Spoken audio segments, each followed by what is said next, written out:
Nếu quý vị là người Úc gốc Việt và đang nhận tiền già hoặc đang lên kế hoạch hưu trí dưới thời chính phủ hiện tại, quý vị cần phải nhìn thấu những bài phát biểu hào nhoáng của các chính trị gia trên TV. Cả hai đảng lớn tại Úc luôn đứng trước ống kính để nói rằng họ quan tâm đến người cao niên như thế nào. Nhưng khi soi kỹ vào các công thức tính toán của Centerlink một cách cẩn thận thì sự thật trần trụi sẽ bị phơi bày. Hệ thống này được thiết kế để siết chặt tầng lớp trung lưu một cách tối đa.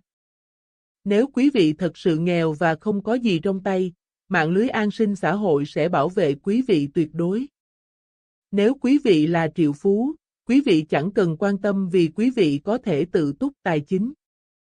Nhưng nếu quý vị thuộc tầng lớp trung lưu chăm chỉ tích góp được một số tiền dành dụm vừa phải để tự lo cho bản thân thì chính phủ sẽ thọc tay vào túi quý vị từ hai phía cùng một lúc.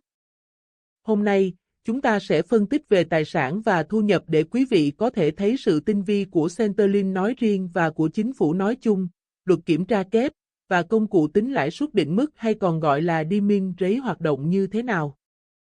Để hiểu tại sao số tiền già của quý vị nhận được mỗi 2 tuần lại rồi sụt thất thường, quý vị cần phải hiểu cách hệ thống Centerlink xử lý hồ sơ của quý vị như thế nào.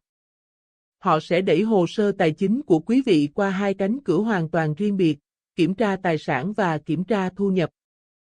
Luật quy định rất rõ, Centerlink phải tính toán số tiền quý vị sẽ được chi trả dưới hai bài kiểm tra này một cách độc lập, và sau khi đã có kết quả, họ sẽ chọn kết quả nào mà Centerlink sẽ phải trả cho quý vị thấp nhất. Hãy nhìn vào số liệu chính thức của Centerlink đối với một người độc thân đang sở hữu nhà riêng và sống tại Úc. Mức tiền già tối đa là 1.200 đô và 90 cent mỗi 2 tuần. Số tiền này bao gồm tiền già cơ bản 1.100 đô và 30 cent, phụ cấp hưu trí 86 đô và 50 cent, và phụ cấp tiền điện là 14 đô và 10 cent. Thông thường quý vị sẽ nhìn vào cánh cửa số 1 với hàng chữ kiểm tra tài sản, và yên tâm rằng mình sẽ nhận được 1.200 đô và 90 cent, nhưng thật sự quý vị đang lầm to, vì Centerlink có một công thức tính toán rất phức tạp và tinh vi.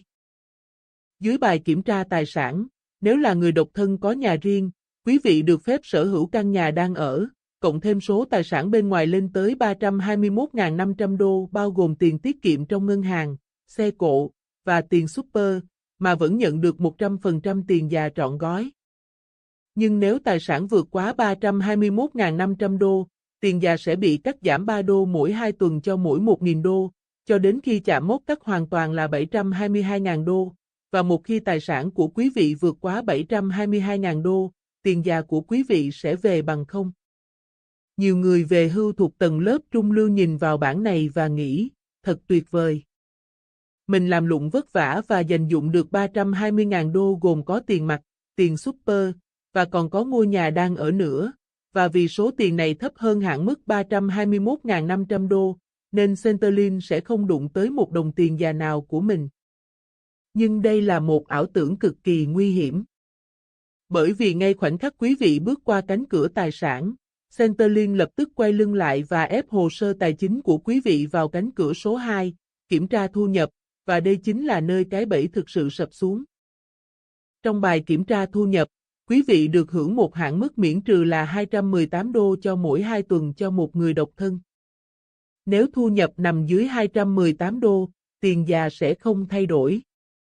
Nhưng nếu vượt mức quá 218 đô này, Centerlink sẽ cắt giảm 50 cent tiền già của quý vị cho mỗi 1 đô quý vị kiếm được. Nhưng làm thế nào Centerlink tính được thu nhập của quý vị khi quý vị đã hoàn toàn nghỉ hưu và không còn đi làm? Họ sử dụng một cơ chế chạy ngầm gọi là lãi suất định mức Deming Rate, nó có hai bậc, 1.25% và 3.25%. Hệ thống hoàn toàn phớt lờ bản sao kê thực tế từ ngân hàng của quý vị. Thay vào đó, nó dùng hệ thống hai bậc nói trên để tự giả định xem quý vị đã kiếm được bao nhiêu tiền. Chúng ta hãy xem cách Centerlink sẽ thiệt khoản tiền tiết kiệm 300.000 đô mà quý vị cứ ngỡ là an toàn dưới bài kiểm tra tài sản như thế nào. Quý vị nhìn vào con số 300.000 đô và rõ ràng nó nằm hoàn toàn dưới hạn mức giới hạn 321.500 đô của bài kiểm tra tài sản dành cho người độc thân có nhà, và quý vị sẽ nghĩ mình sẽ an toàn lãnh được tiền già trọn vẹn mà không bị trừ một xu nào. Không phải vậy đâu quý vị, vì hệ thống máy tính tinh vi của Centerlink sẽ bắt đầu chạy. Trước hết, Centerlink sẽ áp mức đi miên rấy bậc 1 là 1.25% lên 64.200 đô đầu tiên của quý vị, tương đương 802 đô và 50 cent một năm. Sau đó, họ lấy số tiền còn lại là 235.800 đô của quý vị và áp mức thuế tưởng tượng đi miên rấy bậc 2 là 3.25%, tương đương 7.663 đô và 50 cent một năm.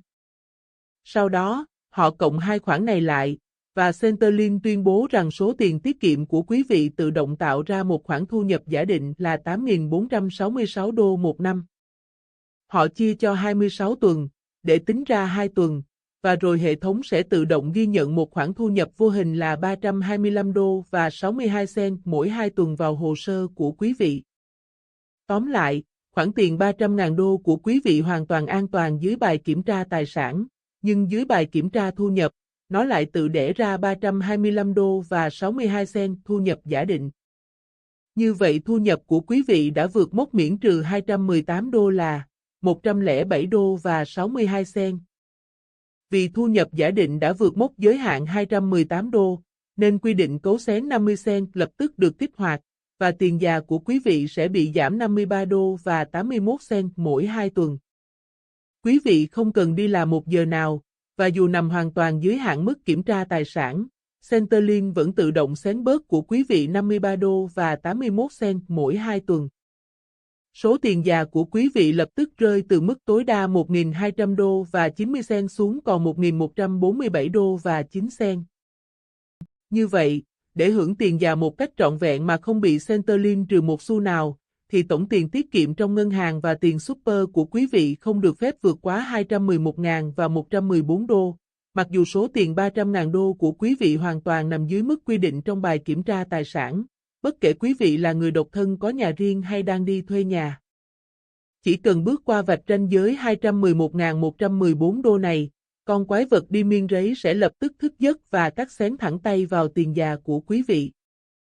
Còn đối với các cặp vợ chồng thì Centerlink cũng sẽ áp dụng chung một công thức đi miên rấy hai bậc tương tự, nhưng hạn mức được nới rộng hơn. Bậc 1 với lãi suất thấp là 1.25% sẽ được tính lên 106.800 đô đầu tiên của quý vị, và toàn bộ phần tiền còn lại vượt trên mốc này sẽ bị kéo thẳng vào vòng xoáy tính toán của đi miên rấy bậc 2 là 3.25%. Và con số trần tử thần để các cặp vợ chồng né được cái bẫy thu nhập ngầm này là 381.000 và 615 đô. Vượt qua cột mốc 381.615 đô này dù chỉ $1, bộ máy tính của Centerlink sẽ tự động kích hoạt và cắn xé vào túi tiền của hai vợ chồng ngay lập tức. Cú lừa lớn nhất của hệ thống là khiến những người độc thân có nhà riêng lầm tưởng rằng họ được quyền thông dong giữ tiền mặt sát mốc 321.500 đô. Nhưng thực tế, chỉ cần quý vị bước qua vạch ranh giới 211.114 đô dù chỉ $1, thì bộ máy tính ngầm của Centerlink sẽ lập tức kích hoạt và tự động cấu xén tiền túi của quý vị ngay lập tức mà không cần báo trước. Và nếu quý vị nghĩ như thế là bất công, thì đây mới là cú đòn chí mạng khiến chúng ta phải phẫn nộ, trong khi một mặt, Centerlink dùng lãi suất định mức đi miên rấy để tước đi 53 đô và 81 cent mỗi 2 tuần từ tiền già của quý vị, thì mặt khác, cơ quan thuế của Úc đã đứng chờ sẵn ở cuối đường hầm để đánh thuế quý vị. Vì nếu ngân hàng thực sự trả tiền lãi cho khoản tiết kiệm 300.000 đô đó, quý vị bắt buộc phải khai báo từng xu một vào tờ khai thuế cá nhân của mình. Hãy nghĩ về sự vô lý của hệ thống này. Chính phủ dùng một mức lãi suất tưởng tượng gọi là đi miên rấy để giảm tiền già của quý vị, và rồi lại dùng chính bản sao kê của ngân hàng để móc tiền túi của quý vị gọi là nộp thuế thu nhập cá nhân. Quý vị đang bị trừng phạt 2 lần trên cùng một số tiền mà quý vị vốn dĩ đã đóng đủ thuế, và đã đổ mồ hôi nước mắt đi làm trong suốt mấy chục năm qua. Rất may mắn, những người cao tuổi từ 67 tuổi trở lên sẽ được hưởng một quy chế giảm thuế đặc biệt gọi là SAPTO.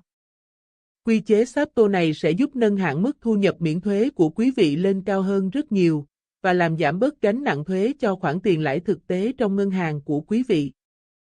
Tóm lại, để nhận tiền già đầy đủ, người độc thân tiền mặt của quý vị không được vượt quá 211.114 đô và đối với cặp vợ chồng thì không được vượt quá 381.000 và 615 đô. Nếu đảng Tự do thắng cử thì sẽ thế nào và có thay đổi chính sách tiền già hay không? Với góc nhìn của tôi, Tiêu chí của hai đảng lớn đều gần như giống nhau khi nói về tiền già, và đây là thực tế chính trị trần trụi tại nước Úc. Không một đảng phái lớn nào muốn thành thật với quý vị, đảng Lao động luôn đóng vai là người bảo vệ tầng lớp lao động và người cao niên, nhưng chính họ đã ra lệnh kích hoạt đi miên rấy trở lại sau khi thời đại dịch đã qua, khiến những tỷ lệ phần trăm của lãi suất định mức này nặng nề leo thang trong hệ thống chạy ngầm của Centrelink để cắt xén tiền già của quý vị.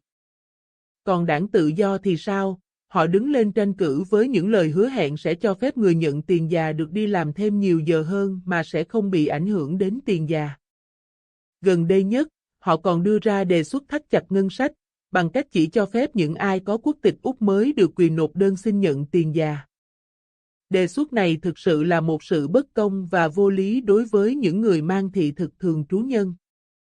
Hãy nghĩ xem, những người thường trú nhân, họ đã sống, làm việc và cống hiến cả cuộc đời tại nước Úc, họ đóng thuế thu nhập cá nhân để góp phần xây dựng nền kinh tế này hoàn toàn bình đẳng như một công dân Úc suốt mấy mươi năm.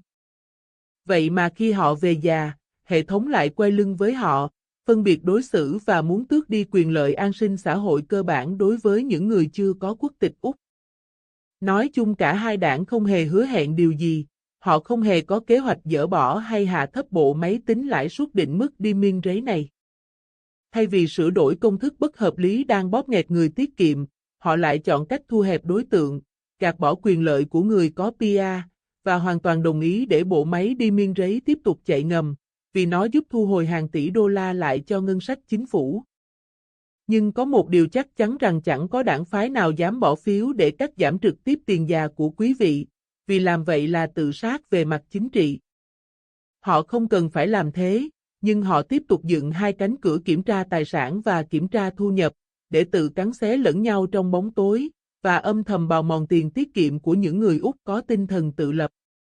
Khi lên kế hoạch về hưu, quý vị không thể chỉ nhìn vào bài kiểm tra tài sản mà phải nhìn vào bài kiểm tra thu nhập nữa, và cách tính toán lãi suất định mức với các ranh giới tài sản của quý vị, đặc biệt nếu quý vị có ý định kiếm thêm thu nhập từ các công việc.